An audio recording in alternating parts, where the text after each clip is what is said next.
Let's go to Luis Robert. Through an interpreter, he said, right now, as my season is going, I don't think anybody is going to take a chance on me. I just focus on trying to get better. I can't think of anything else. I mean, he's a sub 200 batting average, sub 300 on base, just a hair over 300 on his slugging percentage. You're kind of like, damn, what happened? This was a really fun player to watch. He's had trouble staying on the field, but it's like Space Jam. Yeah. Someone took his powers. Yeah, listen, I'm not a big fan of the quote. I feel like he's kind of thrown in the towel here. How about saying, "Hey, listen, I know I'm struggling, but I'm one at bat away from getting my mind right and getting after it." I want to. He's a confident guy. I believe he's going to get back on track. I like the way he plays. I mean, listen, a couple of years ago, he was shy of 40 home runs, one or two home runs. He had 38 or 39, and he's fine. He's just going through it right now. So, that kind of quote there, that would steer me away from wanting a guy. The confidence. I mean, listen, you're in the big leagues for a reason. You're going to struggle. That's part of it. It's how you get out of it. All of a sudden, these next 3 weeks, he can go off on a tear. He'll be batting 250 in no time. That's the biggest problem. The psyche up here, you got to be mentally strong in baseball. And to hear a quote like that, it's kind of sad at the same time because we know and we've seen him do really good. I just think he mentally needs to get right and understand how good he really is. Chris Getz is like, no, shh, stop talking. Yeah. Stop talking. This has been the MO around him, and we never really heard much from him. The MO around him was like, I don't know, like, is he fully engaged every game? Because he still has his superpowers.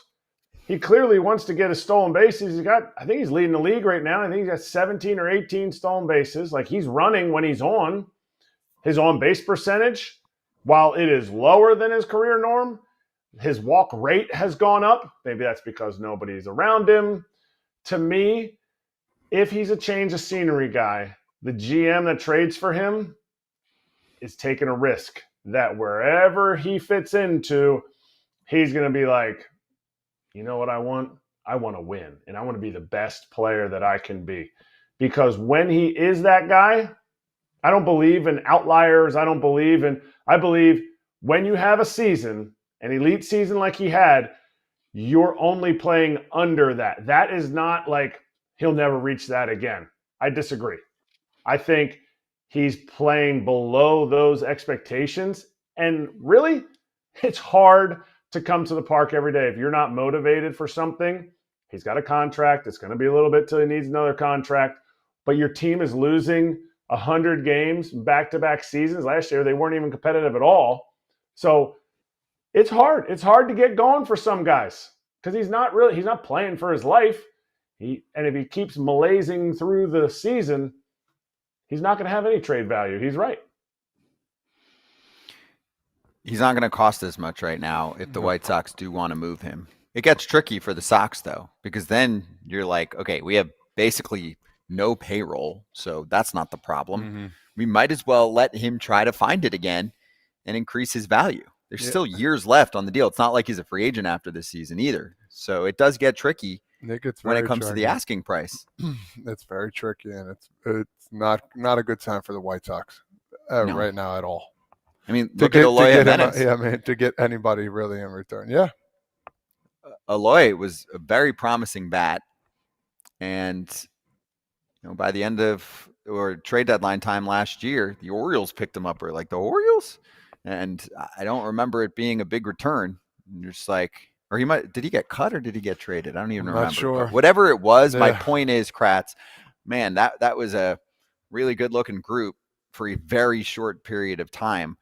And these guys aren't old in baseball terms.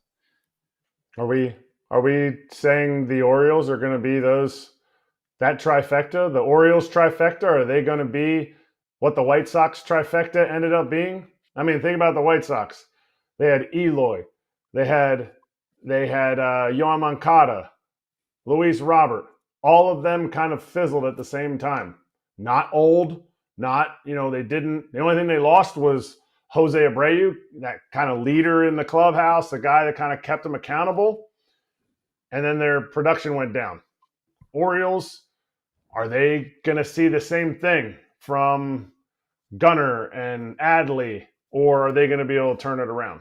FT fam, let's talk about the HOF app. If you're into parlays, but sometimes you're missing the mark more than you would like to, can I introduce you to some serious analytics on an app that is easy to read and comprehend? And I'm sitting next to a man who knows how to place a parlay. Yeah, and the biggest thing is breaking down a parlay with this Hall of Fame app. There's the situations that you'll find easier to do. It's very helpful and understanding. And if you like, gambling, sometimes this is really good to know. So get on there, get on that Hall of Fame app and check it out. Yeah, this is info that will help you, okay? With a 4.9 rating in the App Store and over 6,000 five-star reviews, safe to say that HOF has already helped a lot of people bet smarter. For a limited time only, FT listeners can get a 7-day free trial and 50% off their first month when they use code FOUL at checkout. Download the HOF app on iOS or Android. Enter code FOUL and you're all set. Yohan, Luis Robert, and Eloy Jimenez are not 30 years old yet. None of them. That's incredible. Yohan's 29. Eloy is 28. Robert is 27. How many managers did they have through their prime of their time in Chicago? Shame on the Chicago organization. That's all I have to say about that. Shame on them for not putting people in their lives to get the most out of them. Ultimately, it's up to them. Ultimately, it's up to each of those guys. But they went through, I'm not sure who the manager was before Tony La Russa. I can do this game with you. Go ahead. I can get the year to year just so we can try and track how many managers they had, right? I'm forgetting who was it. Was Renteria there before Tony? I was there with Rick. So let's start with what's the first season. So Moncada's first year with the White Sox was 2017. Clearly, right? Clearly because Todd forgot that they were teammates. So I remember that. Yep. So we know For that. what, a day? So ready for this? Oh, you're right. Rick You're right. Renteria, right. Rick Renteria was your manager, right? Yeah. In 2017. Griffol? What was his name? Was he a manager? Griffol was later. Yeah. Okay. Then you had Tony La Russa, right? Yep. Who took over for Rick. Yep. Miguel Cairo after Tony. That was brief, but Cairo. So that's 3. Grande Cabeza. Pedro Griffol. That's 4. Grady Sizemore. That's 5. And for the Robert who's still there, that's Will Venable. I'm counting 6 managers since 2017. If you want It's like somebody one to every be year and a half. engaged, if you want somebody to be engaged, you also have to be engaged with them. You also have to build up that rapport, that relationship. And sometimes we fail as leaders, as managers, as coaches at being engaged with our players. But for 3 guys in one organization to have as big a lapses as they have, people will be like, oh, Luis Robert, Lou Bob, he was legit. And you're right, he was legit.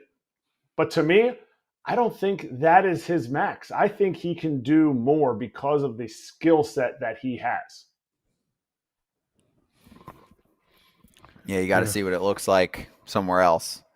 Moncada's actually starting to heat up a little bit. Did you see his homer yesterday? Oh my gosh. He pulled the Maybe crap out of that one.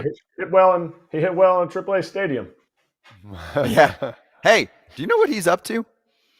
Talk to me. 229 batting, but he's always been more of a plate discipline on base guy, right?